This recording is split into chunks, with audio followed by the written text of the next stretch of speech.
બિલકુલ આમ આદમી પાર્ટીની પત્રકાર પરિષદમાં આપ સૌ પત્રકાર મિત્રોનું ખૂબ ખૂબ સ્વાગત છે। મિત્રો, જ્યારથી આમ આદમી પાર્ટીની સરકાર પંજાબમાં બની છે, લગભગ 4 વર્ષ અને 2 મહિના જેવું થવા જઈ રહ્યું છે, અને એમાં સ્થાનિક સ્વરાજ્યની ચૂંટણી, અર્બન અને સેમી અર્બનની ચૂંટણી, એટલે કે નગરપાલિકા અને મહાનગરપાલિકાઓની ચૂંટણીઓમાં આમ આદમી પાર્ટીએ અરવિંદ કેજરીવાલજી ભગવત માન સાહેબની જોડીએ કમાલ કરી દીધી છે। પંજાબ વાસીઓએ ત્યારે વિધાનસભાની ચૂંટણીને હજુ 8 મહિના જેટલી વાર છે, 8-9 મહિના જેટલી, એ પહેલા જ પંજાબ વાસીઓએ કામની રાજનીતિ ઉપર મહોર મારી છે। અને કેવી રીતે મહોર મારી છે? અત્યાર સુધી રેકોર્ડ નહોતો એ પ્રકારે આમ આદમી પાર્ટીએ પંજાબમાં જીત હાંસલ કરી છે। હું તમામ આમ આદમી પાર્ટી સાથે સંકળાયેલા લોકો, કાર્યકર્તાઓ, માન સાહેબ, કેજરીવાલ સાહેબ અને પંજાબ વાસીઓનો ખૂબ ખૂબ આભાર માનું છું કે તમે કામની રાજનીતિને પસંદ કર્યું છે। એ બદલ તમારા ગુજરાતમાંથી પણ અમે કાર્યકર્તાઓ આભાર માનીએ છીએ। આજે તમે વિચાર કરો, પંજાબમાં ટોટલ અર્બન લોકલ બોડી ઇલેક્શનમાં 1975 સીટ ઉપર ચૂંટણી હતી, જેમાં 8 મ્યુનિસિપલ કોર્પોરેશન હતી, મ્યુનિસિપલ કાઉન્સિલ 75 હતી, નગર પંચાયત 20 હતી, અને યુએલબીમાં લગભગ આમ આદમી પાર્ટી મોટા ભાગે જીત હાંસલ કરી છે।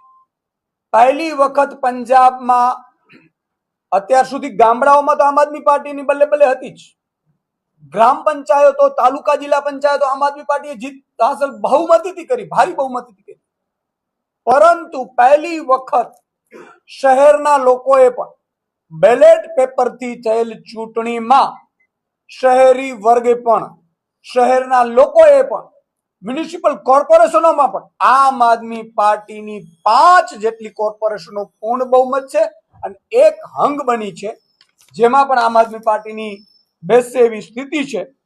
અને જે કહેવાતી ઈડી પાર્ટી, એને લગભગ સીટો ઉપર જમાનત જપ્ત થઈ ચૂકી છે। તમે વિચાર કરો, પંજાબમાં ઇન્ડિપેન્ડન્ટ 251, એટલે કે 13% લોકો ઇન્ડિપેન્ડન્ટ જીત્યા છે, પરંતુ કહેવાતી ઈડી પાર્ટીને માત્ર 172 સીટ મળી છે, અને કોંગ્રેસ, અકાલી દળ, બાકી બધા લોકો એ 50%માં છે ને 50%થી વધુ સીટો ઉપર એકલી આમ આદમી પાર્ટીએ કામની રાજનીતિએ મહોર મારી છે।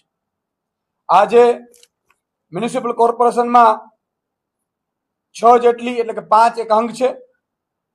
તમે જુઓ, યુએલબીમાં પણ 103 માંથી 53 અર્બન લોકલ ઓથોરિટી, જેમાં આપણે નગરપાલિકાઓ હોય છે, એમાં લગભગ 50%થી વધુ નગરપાલિકાઓ આમ આદમી પાર્ટીએ જીત હાંસલ કરી છે। મ્યુનિસિપલ કાઉન્સિલિંગમાં 75 માંથી 39 ઉપર આમ આદમી પાર્ટીએ જીત હાંસલ કરી છે, અને નગર પંચાયતોમાં પણ 20 માંથી 9 આમ આદમી પાર્ટીએ જીત હાંસલ કરી છે। એટલે તમે જો કુલ મળીને શહેરના લોકોને પણ સારી સ્કૂલ મળી, ત્યાં મોહલ્લા ક્લિનિક બન્યા, જે પ્રાઇવેટ સ્કૂલો જે લૂંટ ચલાવતી હતી એ બંધ થઈ, શહેરના લોકોને પણ 600 યુનિટ 2 મહિનાની 599 યુનિટ વીજળી ફ્રી મળી, એટલે મોંઘવારીમાંથી એને રાહત મળી। શહેરના લોકોએ પણ ભ્રષ્ટાચાર ખતમ થયો, એટલે એ લોકોએ પહેલી વખત પંજાબમાં આમ આદમી પાર્ટીના 5 થી વધુ મેયર બનવા જઈ રહ્યા છે। આ પહેલી વખત થઈ રહ્યું છે। એટલે ગુજરાતના શહેરીજનોને પણ વિનંતી કરીશ કે જેમ પંજાબના શહેરીજનોએ પણ પોતે મોંઘવારીમાંથી એની વીજળી બિલ ફ્રી થઈ તો એને પોતાને લાભ થયો, કોઈ નેતાના દીકરાને લાભ ન થયો।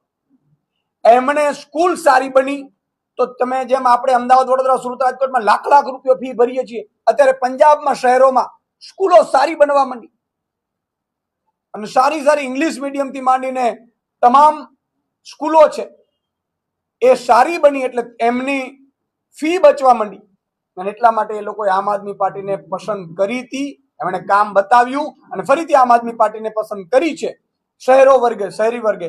એટલે હું ગુજરાતની જનતાને પણ વિનંતી કરું છું, એકવાર તમે પણ પીડિત ખૂબ છો, મને ખબર છે, અને સૌથી વધુ અહીંયા હિન્દુઓ ઉપર અત્યાચાર થાય છે. સૌથી વધુ હિન્દુઓ જે અત્યારે પીડાઈ રહ્યા છે, એમની પાસેથી શિક્ષણ ફી ને વીજળી બિલ ભારે આ બધું લેવાઈ રહ્યું છે. એટલે તમે જો ડ્રગ્સ વિરુદ્ધ મુહિમ પંજાબમાં ચાલી, અત્યારે ડ્રગ્સ વાળાની ખેર નથી પંજાબમાં. તો કાયદો વ્યવસ્થા તમે જુઓ, અત્યારે કાયદો વ્યવસ્થામાં પંજાબનો ખૂબ સુધારો થયો છે. એ નેશનલ ક્રાઇમ બ્યુરોના આંકડા કહે છે.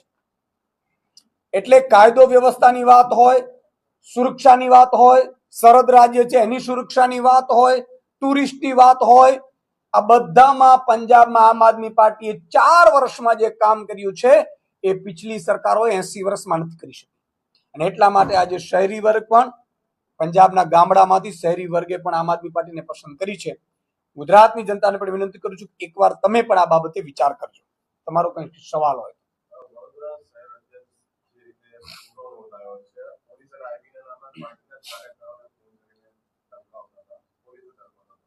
આ અમારા માટે પણ શોકિંગ છે.